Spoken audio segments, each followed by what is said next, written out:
Kevin, in your experience, can you share with us how you developed or made the case for diversity within your organization?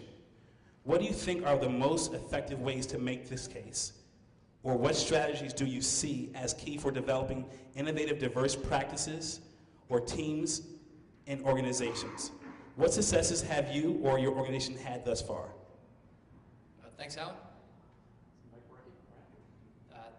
Actually, from a diversity standpoint in this question, from my experience, it requires an overall commitment to the community, number one, from a diversity program, and that commitment, then, from my experience, flows down throughout the organization. So for me, in our situation at Ricoh, our sourcing processes, our supplier diversity program, et cetera, falls in line with our overall Ricoh, speaking for Ricoh at this point, our Ricoh commitment to community and diversity throughout. So it starts at the top of the organization and extends down through.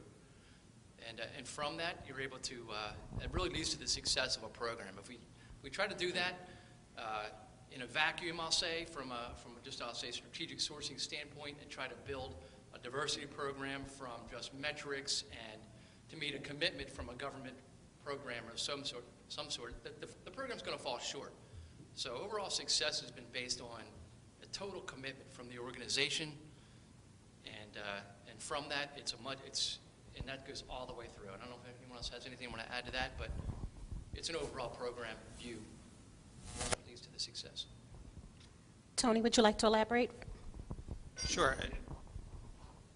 It really does start at the top of the organization, and to really get that buy-in from the top, you have to develop a business case that really shows the value of supplier diversity in a way that supports the company's overall vision and mission and objectives. Once you do that, then you get that top-level support, then you can really start getting it to trickle down to the lower levels. And once you get down into the lower levels to the individual groups and departments that you reach out to that need the goods and services that the procurement group provides, you really got to translate that business case in a way that answers the question of what's in it for me. Because there's a tendency that, the individual groups are really interested in getting what they want when they want it. And in a lot of cases, they have their favorite vendors, they have their favorite brands of products and services. So you really have to talk to them in a way that shows that there is some value in supplier diversity from a standpoint that helps them. At PGW, we're fortunate because supplier diversity is really being driven from the board level down. So we do have that overall top level support. And it's good and bad. It's good because it really does drive it down through the organization. And I'm not saying it's bad, but the difficult side is you're always under the gun to perform, and they're always looking for results. So that's really the place where we are now. Is we're putting in a whole lot of effort, but the results are just slowly coming along. Let me dive in.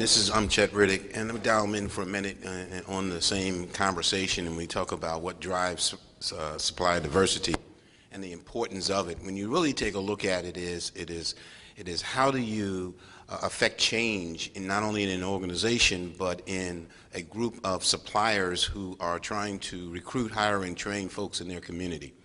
And it is so important that larger corporations understand the importance of smaller organizations that have the opportunity to hire people throughout their communities and bring those people to, or give those people an opportunity to provide.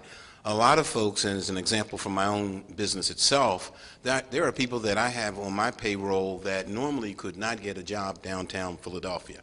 Okay, they just don't meet the mix, etc. But as me being a minority-owned business, I'm able to hire a number of folks that can't fit into that realm, and as a result of that, they're able to be productive citizens in society. And so it's so important that organizations, when they recognize the importance of supplier diversity, what it has on the impact in the communities that they're also selling their products to, some of the same folks that have to buy those products.